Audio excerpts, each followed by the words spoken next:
Hello everyone, welcome to GS education classes. My name is Geeta. उम्मीद करती हूँ कि आप सब लोग जो है बहुत ही बढ़िया होंगे और अपनी जो तैयारी है बेहतर तरीके से एक सही डायरेक्शन में कर रहे होंगे।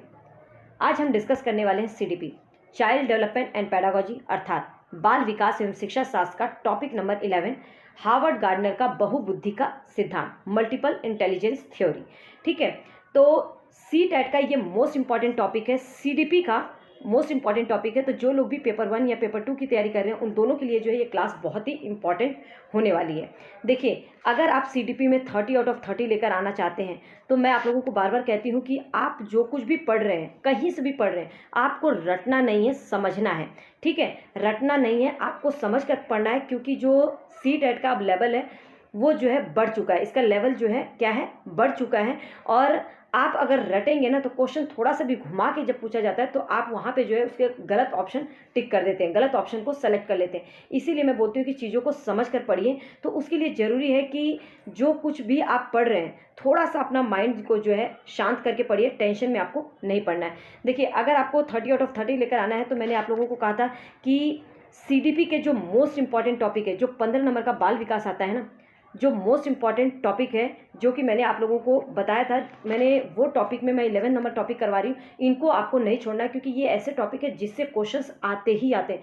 पूरा प्रीवियस ईयर एनालिसिस के बाद ही मैं आप लोगों को ये चीज़ें बता रही हूँ। अगर आप चाहते हैं कि एक भी नंबर आपके कटे नहीं, तो ज़रूरी है कि जो कुछ भी आप पढ़ रहे हैं ना, आपको केवल पढ़ना नहीं है बल्कि स्मार्ट तरीके से पढ़ना है। तो मोस्ट इंपॉर्टेंट टॉपिक को आपको पहले कवर करना है, प्लस 5 नंबर का जो इंक्लूसिव एजुकेशन है, प्लस 10 नंबर की जो पैडागोजी है, इसको आपको रटना नहीं है। इसको मैं सॉल्व करने का तरीका सिखाऊंगी आप लोगों को, और मैंने स्टार्ट भी कर दिया इसकी क्लासेस। आप लोग जाकर देखेंगे ना तो सीडीपी पैडागोजी की क्लास करके जो है एक प्लेलिस्ट बनी होगी, वहाँ से देख लीजिएगा। ठीक है, इसका तरीका सिखाऊंगी। 8-10 क्लास के बाद आप लोग देखेंगे कि ये इसके क्वेश्चन जो है आपके कभी भी गलत नहीं होंगे। ठीक है, तो ये 30 आउट ऑफ 30 लेकर आना बहुत ही हार्ड नहीं है। तो बस आप लोग जुड़ जाइए। अगर आप चैनल पर नए हैं तो चैनल को सब्सक्राइब कर लीजिएगा, बेल आइकन को प्रेस कर लीजिएगा, ताकि आने वाली वीडियो की नोटिफिकेशन आपको टाइम पर मिल सके। और हाँ, अगर वीडियो पसंद है तो प्लीज़ हिट लाइक बटन, लोगों के साथ जरूर शेयर कीजिएगा जो लोग भी सेल्फ स्टडी कर रहे हैं, ताकि उन्हें जो है एक हेल्प मिल सके। यहाँ पर मैं सी टेट के रिगार्डिंग केवल टिप्स एंड ट्रिक्स ही नहीं बताती हूँ, बल्कि आपको गाइड भी करती हूँ कि किस तरीके से पढ़ना है, कैसे पढ़ना है, कहाँ से पढ़ना है। ठीक है, जो भी ये पीडीएफ है मैं टेलीग्राम पे शेयर कर दूंगी, इसका लिंक जो है मैं डिस्क्रिप्शन बॉक्स में दे दूंगी, तो वहाँ से जाकर आप लोग जो है जुड़ जाइएगा और अपना पीडीएफ ले लीजिएगा। देखिए, हार्वर्ड गार्डनर का बहुबुद्धि का सिद्धांत, हार्वर्ड गार्डनर ने जो बहुबुद्धि का सिद्धांत दिया था, जो मल्टीपल इंटेलिजेंस दिया था, इस सिद्धांत के अंतर्गत हार्वर्ड गार्डनर ने बताया था कि जो बुद्धि है, जो व्यक्ति की बुद्धि है, वो जो है अलग अलग प्रकार की है। ठीक है, अलग अलग दशाएं होती हैं बुद्धि की। तो बुद्धि के जो है कई प्रकार होते हैं, और हर एक व्यक्ति में हो सकता है कि इनमें से जो बुद्धि अधिक पाई जाती है, अगर किसी में ये बुद्धि पाई जाती है तो वो किस प्रकार का व्यक्ति बनता है, इसके बारे में जो है हार्वर्ड गार्डनर ने बताया। हालांकि इस पर आलोचना भी की गई है, उस पर भी बात करेंगे। तो याद रखिएगा कि जो हार्वर्ड गार्डनर ने बहुबुद्धि का सिद्धांत बताया था, तो ये सिद्धांत यही बताता है कि बुद्धि की कई दशाएं हैं, अलग अलग दशाएं हैं। सबसे पहली बात, शाब्दिक भाषाई बुद्धि, वर्बल लिंग्विस्टिक इंटेलिजेंस। देखिए, जो शाब्दिक भाषाई बुद्धि से ही समझ लीजिएगा, मतलब कि शब्द और भाषा की बात की जा रही है। ठीक है, इसका जो है आप लोगों को मैं ट्रिक बता रही हूँ, शाब्दिक भाषाई से ही समझ लीजिएगा, शब्द और भाषा की बात की जा रही है। तो इस बुद्धि के माध्यम से किसी भी व्यक्ति में शब्द और भाषा का जो है बहुत ही अधिक ज्ञान होता है। शाब्दिक भाषाई बुद्धि जिस भी व्यक्ति में पाई जाती है, उसके वो व्यक्ति जो है पत्रकार बनता है, वकील बनता है, कवि बनता है। आप लोगों ने कवियों को देखा होगा कि वो किस तरह से जो है कविताओं की रचना करते हैं। वो कैसे कर पाते हैं? क्योंकि उनको भाषा का ज्ञान होता है, उनके पास शब्दों का भंडार होता है। तो शाब्दिक भाषाई बुद्धि क्या बताती है कि जिन भी व्यक्ति के पास शब्द और भाषा का ज्ञान होता है, इन व्यक्तियों की एक विशेषता होती है कि इस प्रकार के जो व्यक्ति हैं वो पत्रकार बनते हैं, वकील अपनी दलीलें क्यों दे पाता है? क्योंकि उसको अपने भाषा पे पकड़ होती है, और कहीं ना कहीं उसके पास शब्दों का जो है भंडार होता है। ठीक है, पत्रकारों को भी आप लोगों ने देखा हो कि वाद विवाद कैसे कर पाते हैं। तो शाब्दिक भाषाई बुद्धि वाले जो व्यक्ति होते हैं, उनमें जो है पत्रकार, वकील और कवि वो जो है बनते हैं। कई तरह के क्वेश्चन इस टॉपिक से आते हैं। देखिए, एक तो आपसे पूछ सकता है, जैसे मैं क्वेश्चन आप लोगों को बताती हूँ कि क्वेश्चंस आते कैसे हैं। देखिए, मान लो कि एक क्वेश्चन है आप लोगों के पास कि राम जो है बहुत ही अधिक मतलब राम में जो है कविता करने की जो है विशेषता पाई जाती है, ठीक है, कविता लिखने की विशेषता पाई जाती है। तो उसमें किस प्रकार की बुद्धि है, आपको कई ऑप्शन दे देंगे, शाब्दिक भाषाई बुद्धि, ठीक है, या तो आप लोगों को उसमें दे सकते हैं अंतर्व्यक्तिक बुद्धि, अंतर्व्यक्तिक बुद्धि। तो इस तरीके से कई बुद्धि जो है दे सकते हैं। स्थानिक बुद्धि, तो इसमें से कौन सी बुद्धि होगी? अगर किसी भी व्यक्ति में कविता करने की जो है विशेषता पाई जाती है तो वो क्या होगा? शाब्दिक भाषाई बुद्धि जो है उसके अंतर्गत, उसके अंदर जो है अधिक होगी, ठीक है। तो इस तरह से जो है क्वेश्चन बनते हैं। क्वेश्चन के कई प्रकार होते हैं, वो तो मैं आप लोगों को जब करवाऊंगी तो उसमें जो है समझाऊंगी। दूसरा क्या है? तार्किक गणितीय बुद्धि। अब गणितीय बुद्धि मतलब कि जिस व्यक्ति में मतलब तार्किक गणितीय बुद्धि मतलब कि लॉजिकल मैथमेटिक्स इंटेलिजेंस। तो इसके अंतर्गत जो है व्यक्ति के अंदर तार्किक योग्यता जो है अधिक पाई जाती है। क्या? तार्किक योग्यता अधिक पाई जाती है। जिस भी व्यक्ति में तार्किक गणितीय बुद्धि का विकास अधिक होता है तो इस प्रकार के जो व्यक्ति होते हैं वो अकाउंटेंट बनते हैं, क्योंकि जो गणित में अच्छे होंगे वही ना, मैथमेटिक्स में जिसका मैथमेटिक्स अच्छा होगा वही अकाउंटेंट बनते हैं, बैंकर बनते हैं, साइंटिस्ट बनते हैं। तो जिन व्यक्तियों में भी तार्किक गणितीय बुद्धि अधिक होती है, इसका विकास अधिक होता है, तो वो अकाउंटेंट, बैंकर, साइंटिस्ट बनते हैं। जो ये मैं बता रही हूँ ना, ये अकाउंटेंट, बैंकर, साइंटिस्ट, ये आप लोगों को पता होना चाहिए कि किस बुद्धि के अंतर्गत आते हैं, क्योंकि कई बार इससे क्वेश्चंस आए हैं ऐसे ही, ठीक है। स्थानिक बुद्धि की बात करें तो जिसके अंतर्गत मतलब स्थानिक जो बुद्धि होती है इसके अंतर्गत जो है ना, किसी भी व्यक्ति को अमूर्त तथ्यों के आधार पर, मतलब कि वो तथ्य जो उसे दिखाई नहीं दे रहे उस पर जो है वो एक मानसिक छवि बनाना सीख जाता है। तो इस प्रकार की बुद्धि जिस भी व्यक्ति में अधिक पाई जाती है, इसका विकास अधिक होता है, तो वो व्यक्ति जो है क्या बनता है? मूर्तिकार बनता है, चित्रकार बनता है, आर्किटेक्चर बनता है, ठीक है। जो भी व्यक्ति में स्थानिक बुद्धि की अधिक विशेषता पाई जाती है, मतलब कि जिस भी व्यक्ति में इसका विकास अधिक होता है, तो उसका मतलब है कि अमूर्त तथ्यों के आधार पर वो मानसिक छवि जो है बना ले रहा है। आपसे क्वेश्चन में कई बार डायरेक्ट ये पूछ सकता है कि अमूर्त तथ्यों के आधार पर मानसिक छवि बनाने की योग्यता किस बुद्धि के अंतर्गत आता है? तार्किक गणितीय बुद्धि, भाषाई बुद्धि, ठीक है, जो भाषिक बुद्धि है उसके अंतर्गत, या स्थानिक बुद्धि, या अंतर्व्यक्तिक बुद्धि। तो इस तरीके से कई ऑप्शन दे देंगे तो आपको पता अगर रहेगा कि अमूर्त तथ्यों के आधार पर जो मानसिक छवि बनाने की जो विशेषता है ये जो है स्थानिक बुद्धि के अंतर्गत आता है, तो वो आपका क्वेश्चन गलत ही नहीं होगा, ठीक है। तो जिस भी व्यक्ति में स्थानिक बुद्धि का विकास अधिक होता है वो मूर्तिकार बनते हैं, चित्रकार और आर्किटेक्चर, ठीक है। नेक्स्ट हम बात करते हैं फोर्थ बुद्धि जो है शारीरिक गतिक बुद्धि, ठीक है। तो शारीरिक गतिक बुद्धि शरीर को गति देने वाली बुद्धि, अर्थात जिन भी व्यक्ति में इसका विकास अधिक होता है, जिसके अंतर्गत जो शारीरिक गतिक बुद्धि जिसके अंतर्गत अधिक पाया जाता है, इसका विकास अधिक होता है, तो इस प्रकार के जो व्यक्ति होते हैं वो अभिनेता बनते हैं, अभिनेत्री बनते हैं, डांसर बनते हैं, एथलीट बनते हैं, ठीक है। जैसे कि अमिताभ बच्चन, अगर इनके शरीर का बनावट ही ऐसा है, मतलब इतने मतलब कि इस तरीके से इनके अंतर्गत जो है शारीरिक गतिक बुद्धि जो है इनके अंतर्गत इसका विकास जो है अधिक है, तो कहीं ना कहीं देखिए कि एक सफल अभिनेता बन पाए हैं। डांसर, एथलीट में भी यही बुद्धि पाई जाती है, शारीरिक गतिक बुद्धि, ठीक है। पांचवा हम संगीतात्मक बुद्धि की बात करते हैं, ठीक है। म्यूजिकल इंटेलिजेंस क्या होता है? तो संगीतात्मक बुद्धि नाम से ही समझ में आ रहा है आप लोगों को, इस बुद्धि के अंतर्गत व्यक्ति के अंदर जो है संगीत की बुद्धि अधिक होती है। संगीतात्मक मतलब संगीत की बुद्धि अधिक होती है, अर्थात जिस भी व्यक्ति के अंतर्गत इसका विकास अधिक होता है तो वो सिंगर बनता है, एंटरटेनर बनता है, ठीक है। तो वो क्या बनता है? सिंगर और एंटरटेनर, नाम से ही आप लोगों को पता चल रहा होगा। नेक्स्ट देखते हैं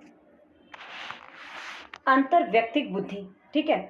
इसमें जो है कई लोग जो है अंतर्व्यक्तिक और अंतर्व्यक्तिक में जो है बहुत ज़्यादा कंफ्यूज होते हैं, इसको समझ लीजिए। अंतर्व्यक्तिक बुद्धि मतलब इंटरपर्सनल इंटेलिजेंस, और एक अंतर्व्यक्तिक बुद्धि होता है इंट्रापर्सनल इंटेलिजेंस, ठीक है। एक अंतर होता है, एक अंतर्व्यक्तिक होता है, तो दोनों में क्या डिफरेंस है? सबसे पहले तो मैं इसको समझा देती हूँ कि अंतर्व्यक्तिक बुद्धि मतलब इंटरपर्सनल इंटेलिजेंस, इसके द्वारा जो है किसी भी व्यक्ति को दूसरे व्यक्ति के साथ जो है इंटरेक्शन करने में जो है कोई भी समस्या नहीं होती है, वो दूसरे व्यक्ति के साथ जो है बहुत ही आसानी से इंटरेक्ट कर पाता है, बातचीत कर पाता है। तो जिस भी व्यक्ति के अंतर्गत इन अंतर्व्यक्तिक बुद्धि की विशेषता अधिक पाई जाती है, मतलब कि इसके द्वारा जो है दूसरे व्यक्तियों के साथ कैसे अंतर्क्रिया करना है, दूसरे व्यक्तियों के साथ कैसे बातचीत किया जाए, ये पता चलता है। तो जिसके अंदर भी अंतर्व्यक्तिक का विकास अधिक होता है, इस प्रकार के व्यक्ति क्या बनते हैं? नेता बनते हैं, सामाजिक कार्य कर्ता बनते हैं, ठीक है। लेकिन अंतर व्यक्तिक बुद्धि, देखा, अंतर व्यक्तिक बुद्धि दो व्यक्तियों के बीच की बात की जा रही है, अंतर व्यक्तिक बुद्धि केवल खुद में, मतलब एक व्यक्ति की बात की जा रही है। इसके द्वारा खुद के साथ अंतर क्रिया किया जाता है, मतलब खुद के साथ इंटरेक्ट किया जाता है। तो जिस भी व्यक्ति में अंतर व्यक्ति की बुद्धि की विशेषता अधिक पाई जाती है, ठीक है, जिसके अंतर्गत जिसके भी अंदर जो है अंतर व्यक्तिक बुद्धि का विकास अधिक होता है, तो इस प्रकार के जो व्यक्ति होते हैं वो आध्यात्मिक गुरु बनते हैं, आध्यात्मिक गुरु बनते हैं। तो अंतर व्यक्तिक बुद्धि दो व्यक्तियों के बीच बात की जा रही है, मतलब कि इसके द्वारा दूसरे व्यक्ति के साथ कैसे इंटरेक्ट करना, कैसे बातचीत करनी है, इसका पता चलता है। तो जिसके अंदर भी इसका विकास होगा वो बहुत ही अच्छा एक नेता बन पाएगा, क्योंकि नेताओं को देखते हैं कि उनको जो है जनता के बीच में जाकर बातचीत करना होता है। तो दूसरे व्यक्तियों के साथ कैसे इंटरेक्ट किया जाए, इसका जो है उन्हें उनके अंतर्गत जो है कहीं ना कहीं उनके अंदर जो है अंतर व्यक्तिक बुद्धि पाई जाती है, उनके अंदर जो है ये क्वालिटी मिलती है। सामाजिक कार्यकर्ता को आप लोगों ने देखा होगा। लेकिन जो अंतर व्यक्तिक बुद्धि होते हैं, जो खुद में, ठीक है, खुद के साथ अंतर क्रिया करते हैं, खुद के साथ जो है इंटरेक्शन करते हैं, इसका जो विकास होता है तो व्यक्ति जो है आध्यात्मिक गुरु बनता है, ठीक है। तो ये दोनों में डिफरेंस होता है, ये खुद के साथ की बात करता है और ये जो है दो व्यक्तियों के बीच में, ठीक है। आगे हम बात करते हैं 8वां, प्राकृतिक बुद्धि, प्राकृतिकवादी बुद्धि, मतलब कि नेचुरलिस्टिक इंटेलिजेंस क्या होता है।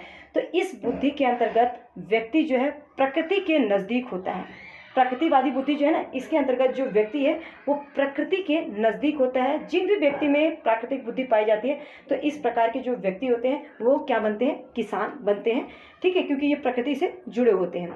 अब हम बात करते हैं 9वीं बुद्धि, जो है अस्तित्ववादी बुद्धि, ठीक है। अस्तित्ववादी बुद्धि जो होती है, इस बुद्धि के अंतर्गत व्यक्ति हर चीज़ के अस्तित्व के बारे में सोचता है कि हम इस दुनिया में जो भी लोग हैं वो क्यों आए, ईश्वर कौन है, इन सब चीज़ों पर जो है वो विचार मंथन करता है। तो अस्तित्ववादी मतलब कि किसी भी चीज़ का अस्तित्व क्यों है, इससे ही आप समझ लीजिएगा, ठीक है। तो अस्तित्ववादी बुद्धि से हमें ये पता चलता है कि जिस भी व्यक्ति के अंतर्गत इसका विकास अधिक होता है वो जो व्यक्ति क्या बनता है, साधु संत, क्योंकि वही जो है किस चीज़ पर बात करते हैं कि भगवान कौन है, इस दुनिया में लोग जो है क्यों आए हैं, इस पर जो है वो क्या करते हैं, अपने तर्क देते हैं। तो इस प्रकार के जो व्यक्ति होते हैं अस्तित्ववादी वाले व्यक्ति, वो जो है साधु संत बनते हैं। देखिए ट्रिक से याद कीजिएगा इन सभी शब्दों को, जो है आपको बहुत ही आसानी से याद हो जाएगा। अस्तित्ववादी मतलब कि अस्तित्व पे बात उठती है, कहने का मतलब है कि किसी भी चीज़ के अस्तित्व के बारे में, मतलब ईश्वर है तो उनका क्या अस्तित्व है, लोग इस दुनिया में क्या करने आए हैं। प्रकृतिवादी बुद्धि पाई जाती है, तो वो व्यक्ति जो प्रकृति से जुड़ा रहे कौन होता है, वो किसान होता है, ठीक है। आगे हम बात करते हैं, सबके मैं जो है हिंट दे देती हूँ। अंतर व्यक्तिक बुद्धि मैंने बता दिया कि खुद से जो बातचीत करते हैं, खुद से जो है एक व्यक्ति होता है कि लोग दूसरों के साथ जो है बातचीत करना में बहुत ही कम, मतलब आसानी से कर लेते हैं, उनके पास जो है दूसरे के साथ इंटरेक्शन करने में जो है मज़ा आता है, बातचीत करने का जो है बहुत ही एक अच्छा ज्ञान होता है। लेकिन एक अंतर व्यक्तिक बुद्धि होता है जिसके अंतर्गत व्यक्ति जो खुद के साथ अंतर क्रिया करता है, और इसके अंतर्गत जो है व्यक्ति क्या है, आध्यात्मिक गुरु बनते हैं। अंतर व्यक्तिक मतलब खुद के साथ, अंतर व्यक्तिक मतलब दो व्यक्तियों के बीच में अंतर होता है ना, तो दो व्यक्तियों के बारे में बात की जा रही है।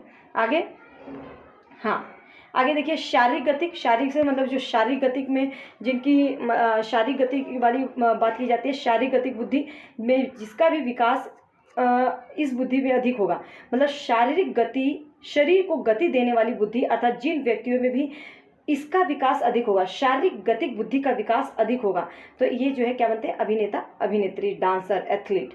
संगीतात्मक नाम से ही जो संगीत में मतलब कि बहुत ही अच्छे होते हैं, तो सिंगर और या एंटरटेनर बनते हैं। तार्किक गणितीय बुद्धि, गणित से समझ जाना, जो बैंकर होते हैं, जो साइंटिस्ट होते हैं, अकाउंटेंट होते हैं। स्थानिक बुद्धि याद रखिएगा, क्योंकि ये स्थान से नहीं, इसके अंतर्गत जो है किसी भी व्यक्ति में इसका विकास अगर अधिक होता है तो अमूर्त तथ्यों के आधार पर मानसिक छवि बनाना सीख जाते हैं, मतलब जो चीज़ उनके सामने नहीं है उसके बारे में भी वो सोच के अपने दिमाग से एक छवि बना लेते हैं, ठीक है। अमूर्त तथ्यों के आधार पर भी वो मानसिक छवि बनाना सीख जाते हैं, वो होता है स्थानिक बुद्धि, जैसे कि चित्रकार, ठीक है, आर्किटेक्चर। शाब्दिक भाषाई बुद्धि नाम से ही समझ में आ रहा होगा कि जिस भी व्यक्ति में शब्द या भाषा का ज्ञान होता है, ठीक है, इस प्रकार के व्यक्ति क्या है, पत्रकार, वकील और कवि बनते हैं। तो सबके मैंने हिंट दे दिया है, और ये 9 बुद्धि है, इनसे क्वेश्चन पक्का आता है 1 नंबर का क्वेश्चन, तो ये आप लोगों का आप गलत नहीं होना चाहिए। उम्मीद करती हूँ कि आपको जो है ये टॉपिक अच्छे से क्लियर हो गया होगा। अगर कहीं पर भी कोई भी डाउट है, लगता है कि कुछ नहीं समझ में आया, तो कॉमेंट करके ज़रूर बताइएगा, और अगर समझ में आ गया है तो वो भी बताइएगा, ताकि मुझे पता चल सके। All the best. आप लोग जो है बस ऐसे ही लगे रहिए। आप लोगों को पता है कि अब ज़्यादा टाइम नहीं है, तो इसलिए ज़रूरी है कि जो कुछ भी पढ़ रहे हैं थोड़ा समझ कर पढ़ें, और हाँ स्मार्ट तरीके से पढ़ें, क्योंकि आप ऐसे सब कुछ पढ़ लेंगे और सोचेंगे कि एग्ज़ाम अच्छे से आपका एग्ज़ाम मतलब कि क्लियर हो जाए, तो ये पॉसिबल नहीं है। आपको स्मार्ट तरीके से पढ़ना है कि आपको कौन से टॉपिक पे ज़्यादा फोकस करना है, कौन से टॉपिक से क्वेश्चंस आते ही आते हैं। तो वो सब चीज़ें जो है मैं आप लोगों को यहाँ पे बताऊँगी, और ये ऐसे ही नहीं, प्रीवियस ईयर एनालिसिस के बाद। ठीक है, आप लोगों ने देखा कि पहले ऑफलाइन पेपर था, फिर ऑनलाइन, फिर ऑफलाइन, तो इन सभी पेपर्स को देखने के बाद ही ये सब मैं बातें कर रही हूँ। ठीक है, तो आप लोग अगर चाहते हैं कि एक सही डायरेक्शन में पढ़ें तो आप जुड़ सकते हैं। यहाँ से आपको CTET के रिगार्डिंग टिप्स एंड ट्रिक्स ही नहीं बल्कि एक सही गाइडेंस भी मिलेगा, जिससे कि आप लोगों को पता चल पाएगा कि किस तरीके से आप लोगों को पढ़ना है। तो उम्मीद करती हूँ कि आप लोगों को चीज़ें जो अच्छे से क्लियर हो गई होंगी, और अगर चैनल पर नए हैं तो चैनल को सब्सक्राइब कर लीजिएगा, ताकि आने वाली वीडियो की नोटिफिकेशन आपको टाइम पर मिल सके। वीडियो पसंद है तो हिट लाइक बटन, लोगों को जरूर शेयर कीजिएगा। All the best.